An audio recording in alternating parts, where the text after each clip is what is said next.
ఆయన వెంటనే లక్ష్మీదేవిని ప్రార్థన చేశారు. అమ్మా, ఇంత బాధతో ఉంది, ఈవిడ్ని అనుగ్రహించమ్మా. అదే కనకధారా స్తోత్రం.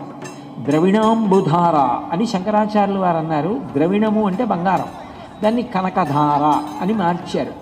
వందే వందారు వందారమిందిరానంద కందలం అమందానంద సందోహ బంధురం సింధురాననం అంగం హరీహ పులకభూషణమాశ్రయంతి భృంగాంగనైవ ముకుళాభరణం తమాలం అంగీకృతాకిల విభూతిరపాంగలీలా మాంగళ్యదాస్తు మమ మంగళ దేవతాయా అంటూ ఆయన కనకధారాస్తవం చేస్తే లక్ష్మీదేవి ప్రత్యక్షమైంది.